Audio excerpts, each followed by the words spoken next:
So we covered a lot of the college football coaching changes on the last show that we did, but there has been some late developments after these bowl games. There has been a couple things that happened, so we'll dive right into those. Houston, University of Houston, decided to fire their head coach after 2 years.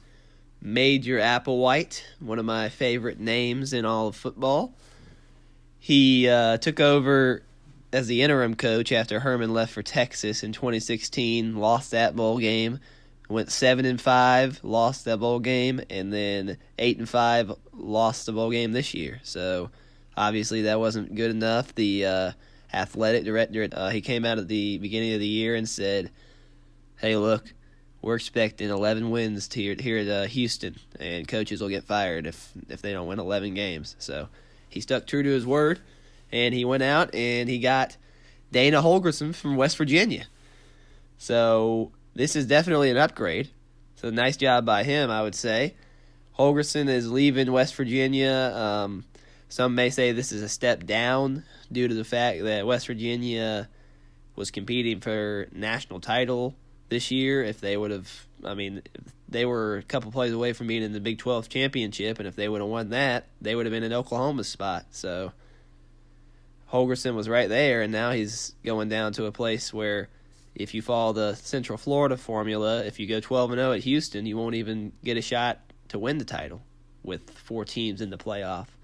So looking at it from that standpoint, I would say it is a step down, but it seems that Holgorsen did not he's had his time at West Virginia. He's his time has run its course. He's had enough.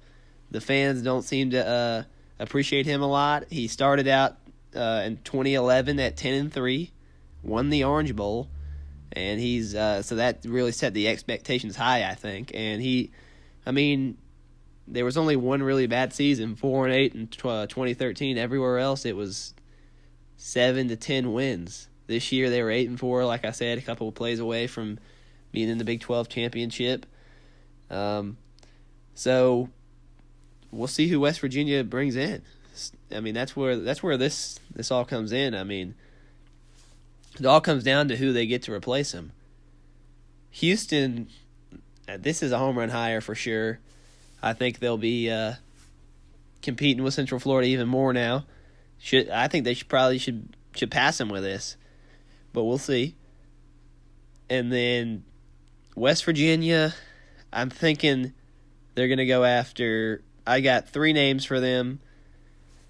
Neil Brown, who at Troy, who somehow escaped being hired by all these other Power 5 programs. He may just be waiting and want one more year at Troy, so we'll see. That would be a good hire, I think, Neil Brown. Then you got Luke Fickell at Cincinnati. These 2 guys, those would be good hires for West Virginia if they can swing them, to be honest. 'Cause I know they're a group of 5 schools, but we just saw their head coach, West Virginia's head coach, leave for Houston. So who's to say these guys are going to be jumping up and go to West Virginia? And then maybe Rich Rodriguez was just hired as the Ole Miss offensive coordinator that he used to coach at West Virginia. So if they want him back, they could probably swing him if they wanted. So those are 3 names to look out for. Tony Gibson is the defensive coordinator, and I've seen players really throw his name out. So that would be another name to look out if they want to stay in-house. And then the other big news after bowl games ended, was that Miami, after they got trounced by Wisconsin, I should mention Houston also got trounced in their bowl. I did forget to mention that. Army beat them, I think, 70-14, so that might have had a factor in why they took the jump to Holgorsen. But anyway, Miami was dominated by Wisconsin. I think it was 31-3, and Mark Richt, coached there 3 years after coaching at UGA a very long time, has retired as their head coach. So that left the opening at the University of Miami, which we know is a storied program. And just like that, Manny Diaz, who was actually hired at Temple to replace Jeff Collins, who we know came to Georgia Tech, who was the defensive coordinator at Miami, has left the perch that he had for a very long time of 2 weeks at Temple, and is going to come back to the U and be the head coach. So Temple, we talked about in the last podcast, the Temple fans were upset at Jeff Collins for jumping ship. Now we have Manny Diaz, who has now also jumped ship. So in the last 10 years, they've had Steve Audazio, who left for Boston College, Al Golden, who left for Miami and was fired, we know, before Rick. They had Matt Rule, who we talked about, who went to Baylor, Jeff Collins, and now Manny Diaz. It's crazy. I mean, this is just in the last 10 years, all 5 of their coaches have left for other schools. I can feel for them. That's a shame. As for Diaz, I know he loves Miami a lot, and he wants to be the head coach there. So I can't really blame him, really. I mean, Rick probably should have done this before the bowl game. I mean, I understand it's a difficult decision, so it is what it is. This is the way it fell out, and we'll see who Temple gets now. I guess they would love to have Neil Brown. I know they would love to have Neil Brown, just like West Virginia, but again, I'm not sure he'll leave. Same thing with Fickle. And then I know they were looking at Don Brown, the Michigan defensive coordinator, the first time around, so they may give him another call and say, hey, sorry you were second place to Diaz, but you can have the job now. So we'll see what he says. But those are the 2 big coaching changes in the coaching carousel, and we could have another one if Temple or West Virginia hires a head coach from somewhere else. I mean, obviously, then another job will come open. That's why it's called the coaching carousel. And lastly, Cliff Kingsbury, we talked about, he was hired as the USC offensive coordinator, and now he's actually being courted for NFL coaching jobs, head coaching jobs. So he's going to be interviewed for the Jets and Cardinals jobs. So I imagine that he'll jump ship on Clay Helton and USC if he gets that opportunity. So we'll see how that goes. Matt Campbell, the Iowa State coach, and Pat Fitzgerald, the Northwestern coach, were both requested for NFL interviews and declined. So that speaks to the current climate of the coaching atmosphere, that these coaches at mid-level Power 5 schools are not going to make the jump to the pros because they're afraid they're going to get canned in 2 years. I don't blame them. Campbell and Fitzgerald have done a nice job at those schools, and they should have the right to stay for as long as they feel. So I think that should be good for the college coaching carousel for now. Now that Week 17 is concluded, it's time for the NFL coaching carousel. We know that the Packers fired Mike McCarthy after going 4-7-1, and Joe Philbin took over as the interim coach, and the Browns fired Hugh Jackson after going 2-5-1, and the interim coach is Greg Williams, and he has a good shot at becoming the new head coach, in my opinion. But we'll start with these guys. We'll start with the Browns. The Browns we know that Greg Williams took over Week 9 and finished the season 7-8-1, taking over a 2-5-1 team. So I think he probably has a good shot. He's already been interviewed for the job. He's the defensive coordinator. He was the defensive coordinator. He was the head coach. He was the head coach in Buffalo in 2001 through 2003. He had a 17-31 record. So that was a while ago that he has head coach experience, and we all know he had the Bounty Gate issue with the Saints. So I'm sure that's factoring into the decision whether or not they want to hire him. But in my opinion, I would give him a go because I mean he really turned this team around, and he has the players' respect. He commands respect. He has coaching in his blood. His son's done a nice job taking over his calling the defensive plays. I think they should give him a go. And Freddie Kitchens took over as the offensive coordinator, and he's also in the head coaching hunt. He's going to be interviewed later on this weekend. So that's another guy I think they should keep on. I don't see why not just keep on Williams, and you're going to keep Kitchen as the offensive coordinator, and you're looking good to compete next year. They've also interviewed Jim Caldwell, who was the head coach for the Lions. They've interviewed Kevin Stefanski, who took over as the Vikings offense coordinator after they fired John DeFilippo. They're scheduled to interview Mike McCarthy and Dan Campbell, and I'm sure they have plenty more on their list. They seem to be going through a very thorough process, which, you can't really blame them after all the failure they've gone through. I mean, they haven't made the playoffs since 2002, and I mean, they really haven't even sniffed it. I mean, they went 0-16 under Hugh Jackson. I mean, the whole Hugh Jackson thing was a disaster. They've had plenty of talent. They should be competing, and I think this coaching hire could get them where they need to be. So we'll see where they go. I would, in my opinion, like I said, I would go with Williams and let Kitchens be the OC and let that ride out. Baker played really well under Kitchens. The defense looked good under Williams and his son, so I'd say Greg Williams. The Packers. Joe Philbin went 2-2 as the interim coach after Mike McCarthy was fired.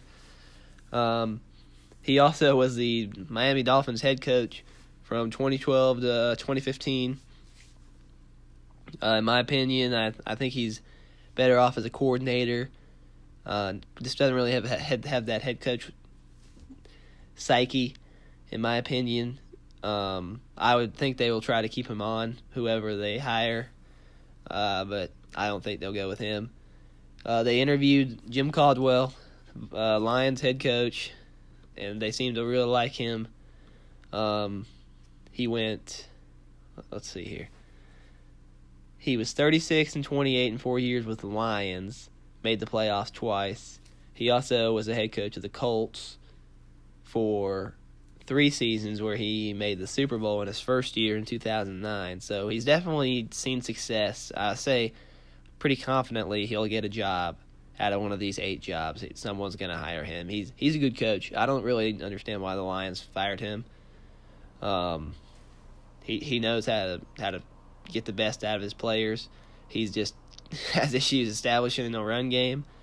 He's going to have to figure that out, hire 2 good coordinators, and if the Packers want to go that route, I wouldn't doubt them. I mean, it could be a good call for them. And they've very much been tapped to Josh McDaniels, who they will interview in the coming days, who is the Patriots offensive coordinator. We know last year he accepted in principle accepted the head coaching job for the Colts, and then after the Patriots lost the Super Bowl, he came out and decided that, nah, I'll stay with the Patriots this year. So he kind of left them hanging, so I think some teams are remembering that, but the Packers seem to, I mean, honestly, I think he's better off as offensive coordinator too, because we saw him as the head coach in Denver. He was not very successful. He was the head coach in Denver for not even 2 years. He was fired halfway through his second year. He was in over his head. I mean, he's been under Belichick all this time. I wouldn't doubt that he's going to be successful, but I mean, with the fact that he can maybe just say, "Oh, I want to stay with Bill one more time," I'm good, man. I'll take someone else. That's just my opinion. I mean, sticking him with Rodgers would probably look good for the offense. So that could definitely be a route that the Packers decide to go. Matt LaFleur, the Titans offensive coordinator, is going to be interviewed by them, as well as Dan Campbell, the Saints assistant head coach. And they are also looking at another Patriots guy, the defense coordinator, Flores. So they're looking at both Patriots coordinators. They're looking at Mike Monchak, offensive line coach for the Steelers, and they're looking at Pete Carmichael Jr. This is the only time I've heard this name in the head coaching searches just by them, so this could be an interesting outside the box. He's the Saints offensive coordinator under Sean Payton, so That could be an interesting stick with Rodgers. So those are the candidates right now. So we'll see out of those guys. I mean, the Packers are. I mean, they have not done this in a while. So we'll see what they come up with. They might have been looking at Carmichael for a couple of years now. So should be fun to see which one of these guys they go with in Green Bay.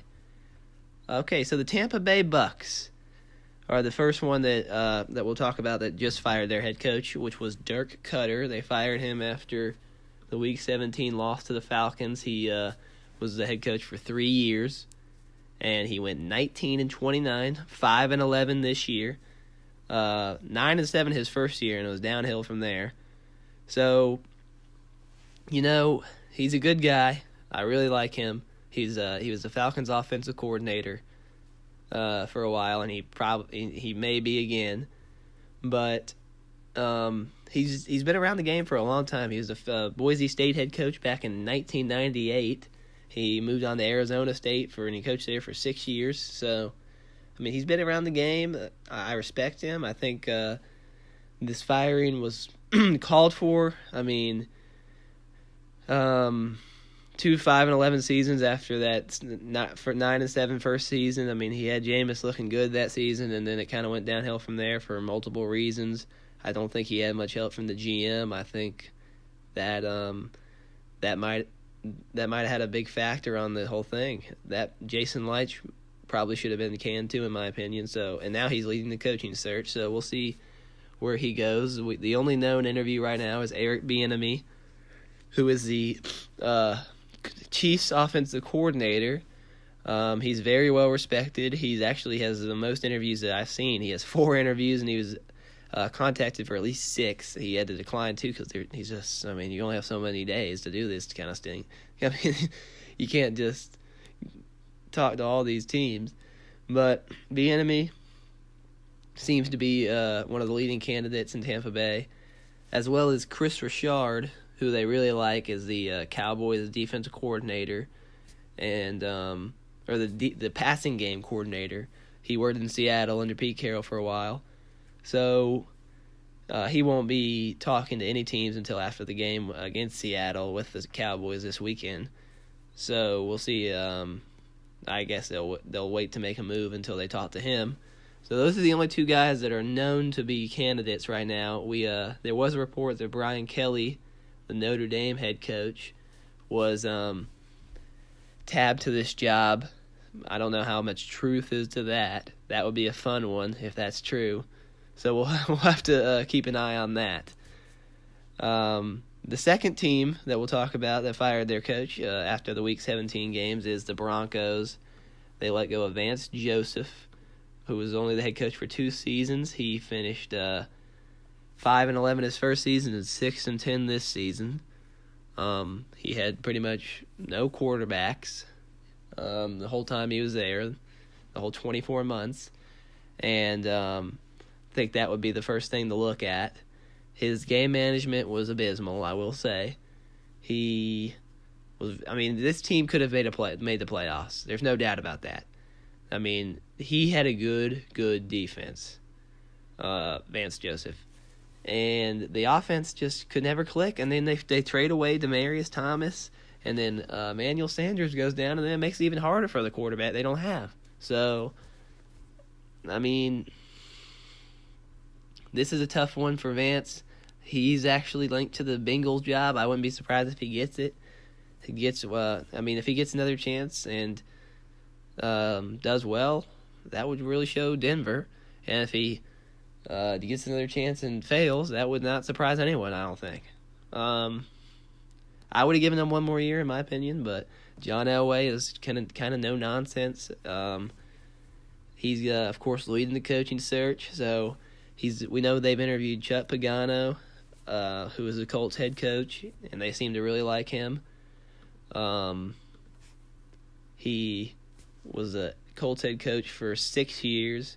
First 3 years he went 11-5 and lost to the Patriots, I'm pretty sure, all 3 years in the AFC playoffs, and then never made it back the last 3 years. The last one going 4-12. He finished 53-43, so a good record. I never thought he was a very good coach, in my opinion, but just by his record, you could say he deserves another chance. He took this year off and was with the referees, was hanging out with the referees, so he has some good insight to the rules. I think that may be helpful for if he's going to be the head coach. He's got multiple interviews, and if the Broncos want to go that route, then I don't see how he's much better than Vance Joseph, but we'll see for sure. We know that Gary Kubiak has been rumored to be coming out of the front office again and back on the sideline. We'll see if he wants to be an offensive coordinator or head coach, and if he wants to stay in Denver, that's something to look at. And Vic Fangio, the Bears defense coordinator, has also been tabbed to this job. And, John Elway, he'll probably talk to just about everybody before he makes a decision, in my opinion. He is not kind of the rash decision type of guy.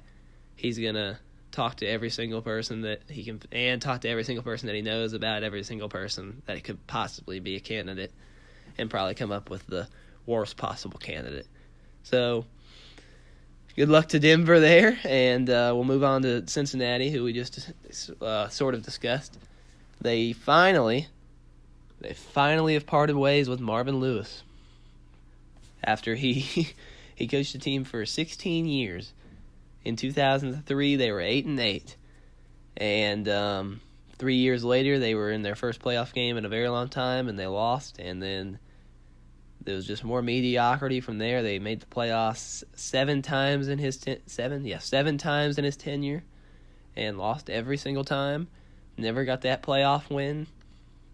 They even had a 12-4 season in there in 2015. That was probably Andy Dalton's prime and A.J. Green. They were defeated by the Steelers in the wild card game that year in a tough defeat, and it never really turned it around from there. I think he should have been fired long before this, but finally they decided to go a different direction, and of course Hugh Jackson is the first guy they're going to look at for head coach because of Bengals. Why not else? So they're going to interview Hugh Jackson, who we know was fired by the Browns and skipped on over across Ohio to the Bengals as the special assistant to the head coach. So he'll get an interview, and Bill Lazor, the offensive coordinator, has already got an interview, and Daryl Simmons, the special teams coordinator, has also got a head coach interview. So it's clear that they are giving the in-house guys a look, which doesn't surprise me given their tendencies. And outside of their house, they've been looking at not Jeff Munkin, his brother Todd Munkin. Todd Munkin is the Tampa Bay Bucs offensive coordinator, who is very well respected around the league as a head coaching candidate. So they're going to probably interview him in the coming days, as well as Joseph, as I mentioned earlier, Vance Joseph, and Eric Bieniemy will also get an interview there. So we'll see where they go with this. I'm pretty much set that they're going to hire Hugh Jackson. That just seems like the perfect Bengals move, and they're going to be going 0-16 in the coming years. I wouldn't be surprised. So then you got the Miami Dolphins. They fired Adam Gase after 3 years. He was 7-9 this year, 23-25 overall. He was 10-6 his first year, made the playoffs and lost to the Steelers. Never got back from there. And this year was tough for the Dolphins. They seemed to have a lot of injuries, and they played hard every time I watched them. It's the biggest thing with Gase this year that I've heard is that he didn't use Kenyon Drake correctly. He seemed to neglect to use him in the beginning to middle of the season. So they get 7 wins, and they had a miracle win. So, I'm good with this firing. I still think Gase is a good coach. I really liked him. I've liked him for years as a head coach or candidate. So, I think it seems to be a foregone conclusion already that he's going to get another job if not this year, next year as a head coach. So we'll see if he's able to succeed somewhere else, or if it's him, or if it's the Dolphins. As for the Dolphins, they're looking for a big splash hire, I believe. The big name hire they're looking at is John Harbaugh. There's been reports that they're trying to trade the Ravens for him. The Ravens want 2 first-round picks, which is ironic given that they were trying to push him out the door at the beginning of the season, if I remember correctly. But now they want 2 first-round picks for him. So we'll see if that actually happens. That would be a fun little trade. If not, the Dolphins are looking at Fangio from the Bears, who, again, won't talk to anybody until after the game on Sunday against the Eagles. And then you got Bieniemy as well, Richard, who won't interview until after his game, defense coordinator for the Patriots, Flores. It looks like they're looking defense for sure, besides Bieniemy. The Dolphins, I'm thinking they're going to go defense with this next hire, whether or not they get Harbaugh. I mean, that they don't really care if they get Harbaugh. They want a Harbaugh. They were talking about Jim Harbaugh at the beginning of all this, but now I think they've given up on all that. So you got these guys. Also, Rizzi, who is a in-staffer. I believe he's a coordinator for them. We'll get a look as well, it sounds like. So you have the Jets, who also made a move after the Week 17 games. They fired their 4-year head coach, Todd Bowles. He, one of the nicest guys, man. I swear, that guy is super nice. It just seems like he's just a class act, honestly. But he just couldn't get it done. He never made the playoffs with the Jets. He, again, started at, how many of these coaches have started at 10-6 their first year? And then it just goes downhill. But he was 10-6 his first year, then 5-11, 5-11, 4-12. So there you go. He's a defensive guy. He's going to be hired as a defensive coordinator somewhere probably. He's like I said, a really good guy. Just couldn't get anything out of this Jets team. I mean, who can? It seems like they haven't really been good for a while. So this next hire, I know the owner came out and said if you win here, you're a legend. So that pretty much says it all. So they've interviewed Bieniemy. They've interviewed Stefanski from the Vikings. They're going to interview Mike McCarthy. Honestly, I think this is the most likely landing place for McCarthy. This would be a fun little hire for him. And then you got Gase, and then Richard as well. So with Gase being a candidate, that's interesting. I think he could succeed there pretty well. Richard, right, from Dallas, he won't interview until after the weekend. Kingsbury, Cliff Kingsbury, the Texas Tech head coach we discussed earlier in the podcast, will be interviewing for this job. Munkin also is going to interview, and Jim Caldwell as well, and potentially Chuck Pagano. So they've got a big list, so probably will take a good while for them to come up with their hire. If I'm them, I would go Adam Gase. That's if the Cardinals don't get him, I would go Adam Gase. McCarthy maybe. I think McCarthy is the most likely in my opinion. It's gonna be tough to win here in New York, but you got Sam Darnold. So that's a positive, and you got a high pick in the draft, so it's not bad. Last and certainly least, we have the Arizona Cardinals, who fired Steve Wilkes after 1 year at the helm of head coach, and pretty much deservingly so. This team was listless. I mean, every time I watched this team, except the 2 games they played the 49ers, it seemed like the only time they wanted to play football was when they played the 49ers. But they won 3 games total, 2 against the 49ers, and this is one of the worst teams I've seen, to be honest. I mean, I think teams were trying to lose. I mean, Josh Rosen was a terrible draft pick. I said that from the very beginning. He will not succeed in the NFL. I don't know what made people think he will. That's their first problem. Whoever comes in here, they're looking at Kingsbury. They're looking at Gase. If they can get Gase back, who was their offensive coordinator, that would be huge for them.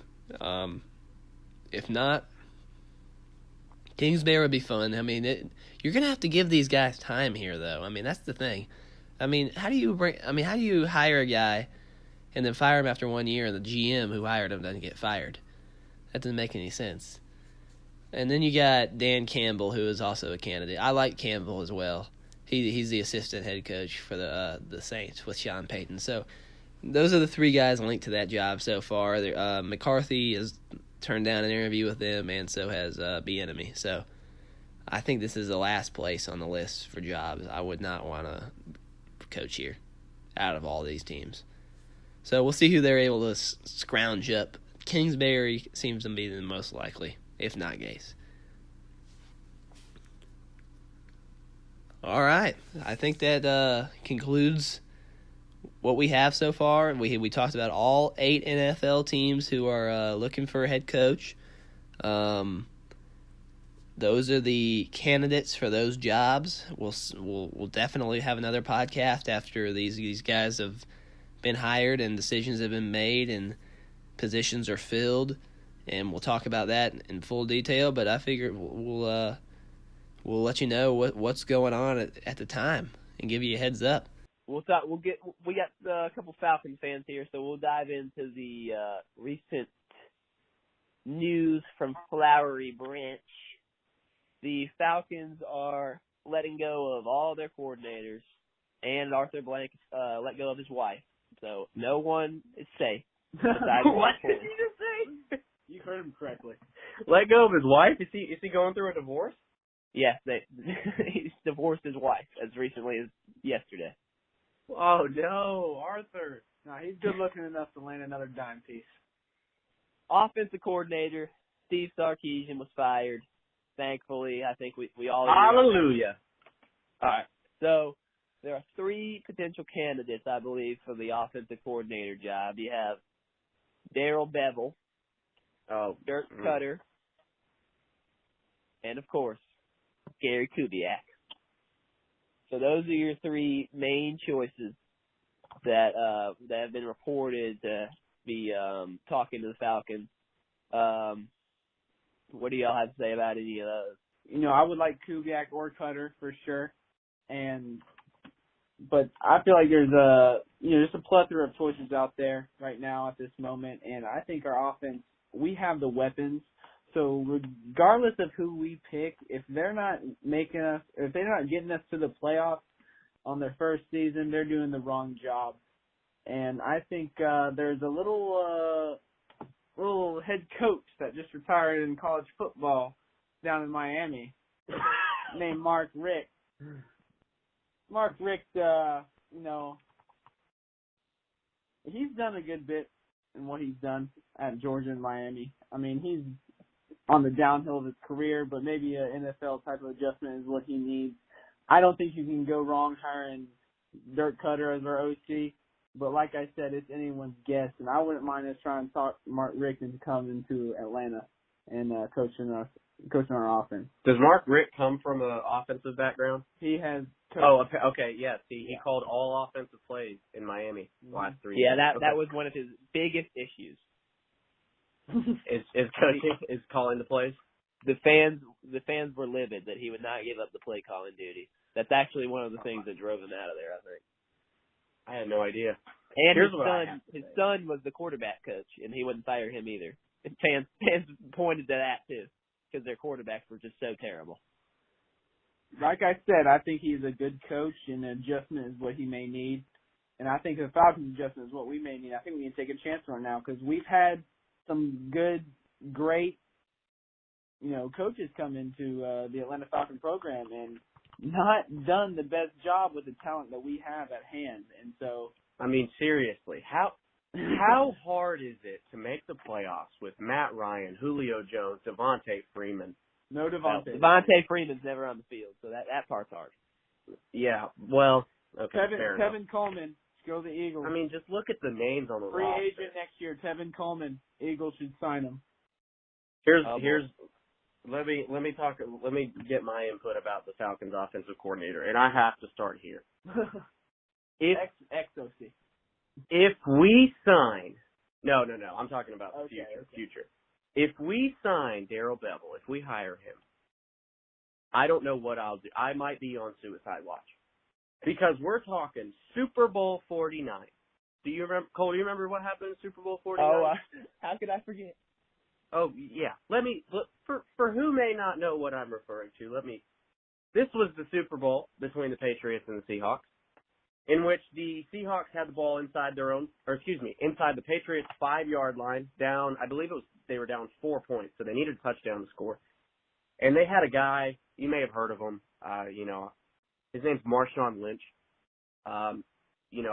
From what I've heard, he was pretty good running back. Derringer, do you agree? I guess he was all right. And they decided, and by they, I mean Darrell Bevel, the offensive coordinator of the Seattle Seahawks at the time. They decided that they were going to run a slant. Who else was standing there on that sideline at the time? Oh, Dan Quinn was the defensive coordinator. Oh, perfect. Yeah. So we're thinking that might be where he got his ideas from. That play. I would not be surprised. I bet he loved it. But so we've got Marshawn Lynch in the backfield, and you need 4 yards to score, and you have 4 plays to do it. 4, 5, 6 yards, whatever. You got 4 plays to do it, and they decide to throw a slant instead of. I think anyone in their right mind gives the ball to Marshawn Lynch 4 times, right? Yeah. You give the ball to Marshawn Lynch 4 times. Yeah. But they decided to throw a slant, and I think who were they throwing it to? I don't even know. It doesn't matter. They threw a slant, and it was threw it picked to off by Malcolm Malcolm. Butler. They threw it to Malcolm Butler. He was the intended receiver. And since then everyone decided Malcolm Butler was one of the best corners in the league, and now he's a bench player for the Tennessee Titans. So I don't really know where everyone got that idea from. But he picks off Wilson to steal the Patriots Super Bowl 49 victory. And I think that goes down as the second worst Super Bowl blunder in the history of the NFL. Now let's talk about the number 1 Super Bowl blunder in the NFL.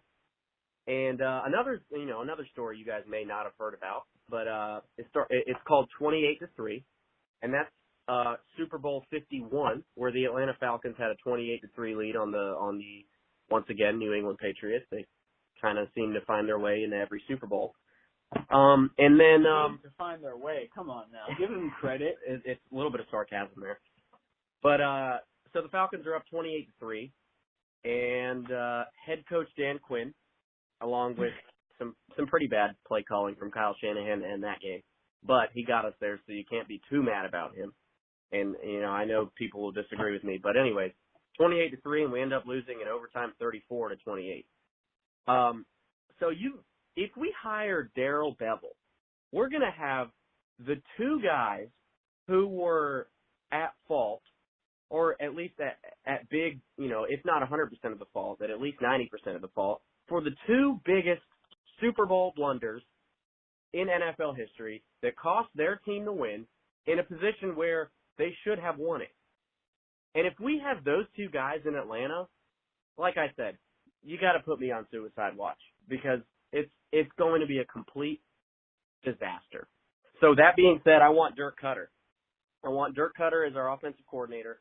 And also today, Dan Quinn said he's going to try and hire someone to help him out with, or find someone to help him out with game management. And thank God for that, because his timeouts, his just overall game management in general has been terrible.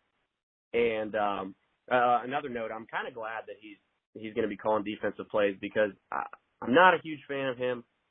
Cole, as you know, and Derringer, as you know, I've wanted him fired for a while, pretty much since the Super Bowl. But I think he can help the defense. And it's going to take away from his already lackluster game management abilities. But if he can hire someone to help him out with that, and then call plays on defense, and not hire Darrell Bevel, then I'll be in any pretty happy. capacity. And no, get him as far away from Atlanta as possible. I mean, Seattle pretty much is as far away from Atlanta as you can be. So if we can keep him there, that'd be ideal. Well, now, I'm gonna go in this. Sorry, go ahead. Darrell Bevel was apparently on hand at training camp this year, or before this season for the Falcons. And, you know, we looked so great that week 1 against the Eagles. You wonder why. I disagree with Jonathan. You shouldn't. I think I don't want Bevel as our OC, but I think the Falcons' offensive output this past season, anyone who we hire is a step up from what we did, like I said, compared to what we could have done talent-wise. I think that any coach who has coached the offensive standpoint for just even a couple years in their career, it's not going to be hard for them to get Julio Jones going, to get a healthy Devontae Freeman going, you know, especially with the help of Calvin Ridley and Mohamed Sanu on the perimeter. I mean, we've got weapons. We got reigning MVP. I mean, not reigning, but we got an MVP, and it's just incredible to me that Sarkisian couldn't get it done. He had a decent first season as an OC. I'll give him credit for that. He had a good start to this season, and then we had some games there where we didn't put up nearly as many points as we should have against the opponents we were playing. And it's, as a Falcons fan, and I mean, it hurts being a Falcons fan. And you know what? If it wasn't for the United, being an Atlanta sports fan in general would be a lot worse at this very moment. I really don't even care about that. It sucks. But yeah, and seeing as what the Hawks did, you know, a couple years back, seeing what the Braves did back in the day. And, they're on the come up, baby. And you're back on the come up. Don't get me wrong, but you know, I mean, it's difficult, and I think that anyone we hire as OC is good, except Darrell Bevel. You know, compared to what we had this season. Like I said, I like Sarkisian first season. I respected him in the sense that I thought he had, you know, last year he did struggle giving Julio the ball, and at the end of this season he struggled having Julio score. But I mean, you can't toss that all on his shoulders, and I think that he did a decent job, but like I said, I think he didn't do nearly as good a job as he should have done, and I think that any OC is going to be a step up from Sarkisian, no matter who we hire. Definitely. Seriously. Yes, I agree with that part. I sort of disagree with you saying that he did a decent job, because I think his first season was a complete disaster, despite us making the playoffs, or despite Atlanta making the playoffs. I think and passed the first round. Yes, we did win a playoff game. Against the Rams. Who at the time were not the Rams of today. They're not that much different, though. That's true. But I think his first season, Steve Sarkisian as offensive coordinator in Atlanta, was awful. This year was a little bit better, in my opinion. He kind of got it going. I guess it was like nothing better, but like I said, I didn't expect him to have as good of a first year as he did. See, I don't know where you're getting that from, because I think he had a terrible first year. Like I said, he struggled in I have the to agree. ball. He did struggle. Like I said, I mean, the whole thing about his struggling year was Julio. But apart from that, Matt Ryan still, like always, somehow, despite him being a part of the Atlanta Falcons, even on an off season, still puts up MVP-type numbers. And even this year. Yeah. Exactly. Except when he tries to throw the ball deep. We brought Sarkisian in to run an offense that was Shanahan's, so that was a disadvantage to him in the first place. It wasn't his offense. And like I said, exactly. That's what I mean. Like I'm saying, he did a better job. I didn't expect him to do anything at all. I expected him. But yeah, exactly. You remember when he was hired? I think all three of us were upset. I know I was. The second I heard his name, I was distraught. I knew we were. I was shocked. I wasn't that. I wasn't happy. a little optimistic. I was neutral. Yeah, me too. I was whatever. I was a little optimistic because I'm a Falcons fan, but I was, you know, it wasn't my first choice or my second or my third choice, but I mean, he wasn't a disappointment to me. You know how until much now. You know how much I dislike Mark Richt, Derringer. But Mark Richt would make me happier than Steve Sarkisian made me 2 years ago, without a doubt. Definitely. Well, that doesn't apply to you. You don't hate Mark Richt. I love Mark Richt. Richt. He's a great guy. He's one of the best guys. He's a phony, but that's for another day. You're a phony. I think we need more culture in Atlanta. I think Dan Quinn did a good job bringing in some. I'll give him that. Great culture. You know, the players love him. Locker room, all that. More. I mean, like I said, that's why he's going to be good on the defense. Exactly, and I'm glad he's calling the plays now. We all are. Anyone who knows anything is glad that he's calling defensive plays. I mean, when he first came over here from Seattle, that was what I was excited about, was him being the head of our defense. And with his first year over here, we had a decent defense. And now we have, on paper, a better defense now, who just unfortunately were injured all season, most of them. And, I mean, we just got to see what happens. But, going back to the point of this conversation, I just think that any step up from Sarkisian, or not just necessarily Sarkisian, but any change from our output offensively this past season is a step up. I mean, I really don't see how an offense such as the Atlanta Falcons can get any worse under any OC. I'll tell you how. All right. Darrell Bevell. All right. Yeah. Well, the thing is, I mean, you can hire John Madden himself to call the plays, but if you don't have a better offensive line, that's huge. We're not going anywhere. You know. Yep. I mean, we had it. You got to improve it. Before the injuries, before Fusco went down, I mean, Fusco was, I think, one of the best, the Atlanta Falcons' best off-season signing. Fusco was. You and I are way off on Fusco. We're just going to have to agree. Fusco was the worst signing I've ever seen in my whole life. But but I want Cutter as offensive coordinator. I agree Cutter. If Kubiak is truly not going to be swung out of Denver, then we're gonna have to deal with Cutter. But I'll take either of those guys, to be honest. Just, me and you are on the same page. No Bevel. I want no part of that. Yeah, definitely no Bevel. Okay, that's going to wrap up another one of our podcasts. Thank you so much again for tuning in. This was everything coaching carousel-wise and a little bit of some Falcons talk with Jonathan and Derringer. Just since we recorded this, I do have some extra information. Firstly, with the college coaching carousel, Troy head coach Neil Brown has now been hired to replace Holgorsen at West Virginia. So I said that they might not be able to swing him. Looks like I was wrong. They swung him, and I think that was a good hire for them and a step up from Holgorsen. So I think Houston getting Holgorsen to replace Applewhite and West Virginia getting Brown to replace Holgorsen both made out well in this whole thing. And Temple is going to start their coaching search this week, so we'll have some news on that.